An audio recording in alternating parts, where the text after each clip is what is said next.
আর আমাদের ভোলানা। এই পৃথিবীতে আমরা যত নারী আছি, যত মেয়ে আছে, যত ছেলে আছে, প্রত্যেকটি তো আমরা নারী, পুরুষ কিন্তু নয়। আমরা প্রত্যেকেই নারী, কিন্তু নারী পুরুষ করে পাঠিয়েছে ভগবান এর জন্য, মানে নারী পুরুষে ভাগ করে দিয়েছে এই সংসারের খেলাটার জন্য। না হলে তো সংসারের খেলাটা তো ঠিক মতো হবে না, পৃথিবীতে সৃষ্টি হবে না। এই জন্য ভাগ করে দিয়েছে নারী পুরুষ। কিন্তু নারী ওই পুরুষ সত্যিকারের পুরুষ নয়, ছেলে কিন্তু সত্যিকারের পুরুষ নয়, প্রত্যেকে কিন্তু নারী। মেয়েরা তো নারী, ওই ছেলেরা হলেন নারী। একমাত্র পুরুষ হলে আমাদের ভগবান শ্রীকৃষ্ণ, তিনি হলেন জগৎপতি।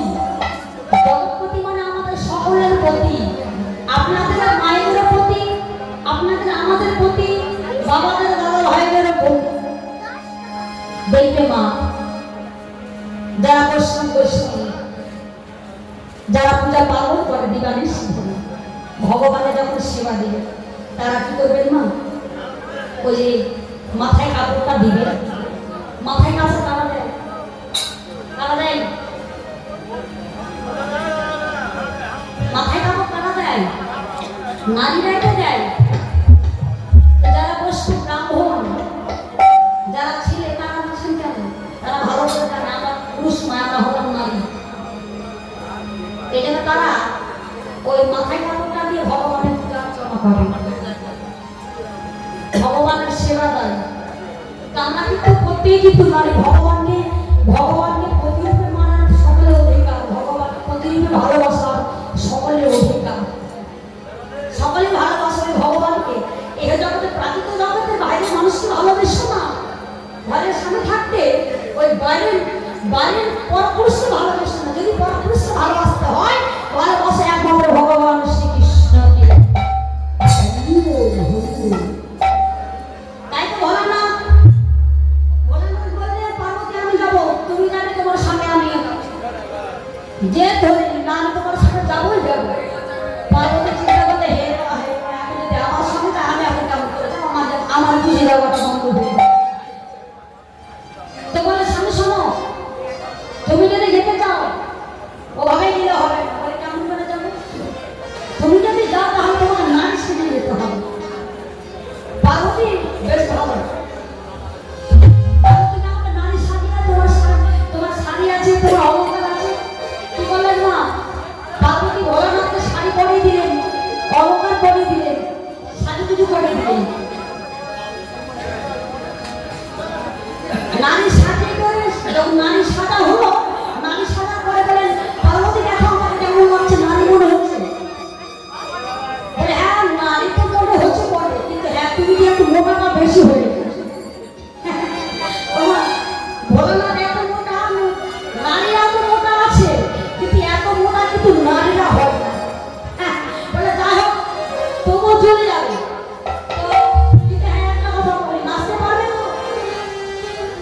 ভোলানাথ বললেন, দেখি চেষ্টা করি।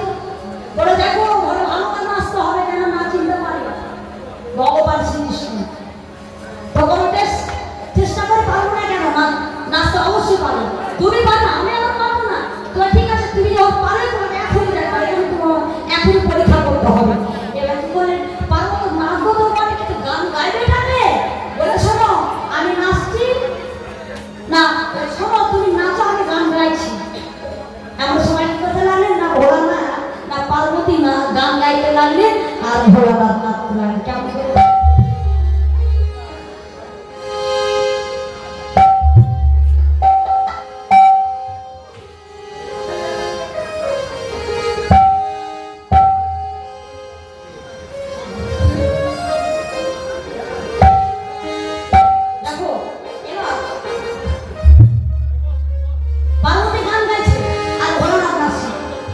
বাংলা ভোলা নাচি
তুমি যাও, আগত কলিযুগে আমি ভক্তদেরকে সঙ্গে করে নিয়ে আমি গৌরাঙ্গ হয়ে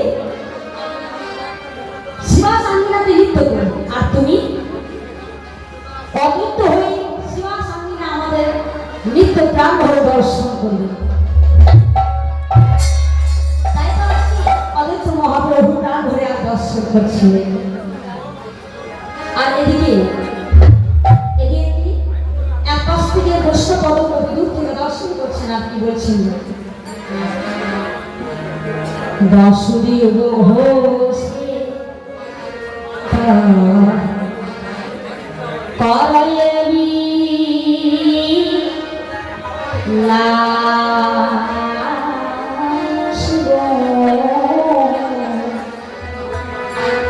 বাসুদেব হোসে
আমরা বৃন্দাবনে যাব।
हरि बोल।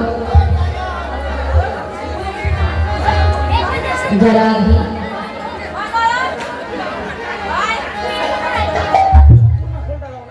जया कृष्ण আমরা নবদ্বীপ থেকে বৃন্দাবনে গমন করলাম। এবার বৃন্দাবনের অংশ শুরু করবো। আজকের বিষয়বস্তু কি? আজকের বিষয়বস্তু হল ভগবান শ্রীকৃষ্ণের রাসলীলা। রাস কাকে বলে? জীবাত্মা পরমাত্মা যেখানে মিলিত হয় তাকে বলে রাস। কিন্তু না, রাস বলতে কি আমার নাগান বেশি, কিন্তু না, রাস নৃত্যের নয়। আমরা নৃত্য করি কেন?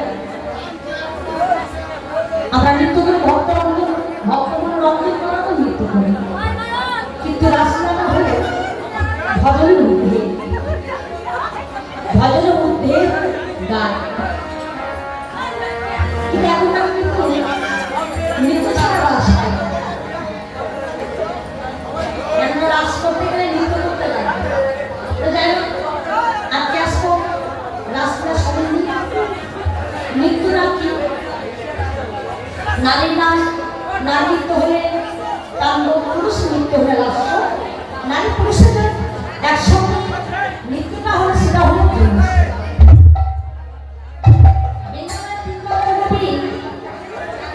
রাসলীলা বলেছি।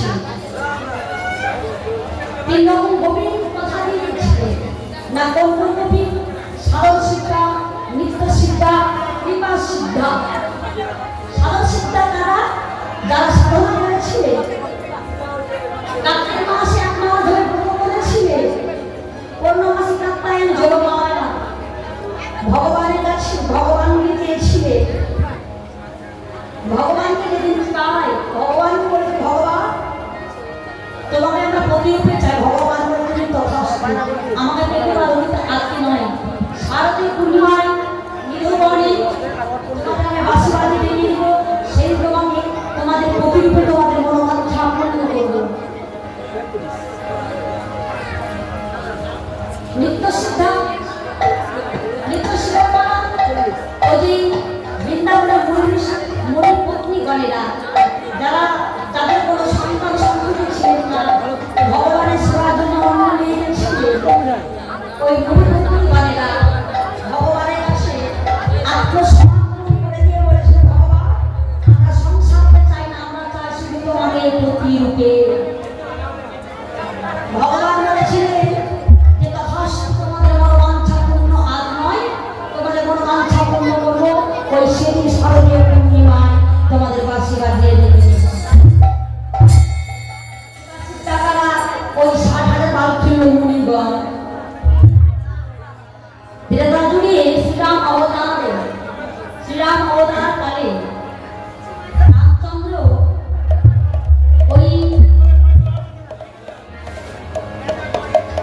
রামচন্দ্র ওই বনবাসে যখন গিয়েছিল সীতাকে নিয়ে,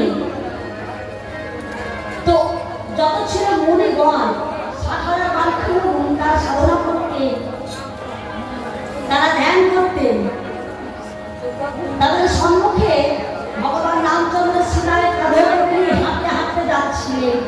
তখন ওই মুনি ঋষিরা ভগবানকে দর্শন করে নিয়ে মুনি ঋষিরা বলেছিলেন, ভগবান রামচন্দ্র আজ তুমি তোমার পতিকে নিয়ে যাচ্ছ কাঁধে করে, এত তুমি ভালোবাসো। ভগবান হই ওই ভক্তরা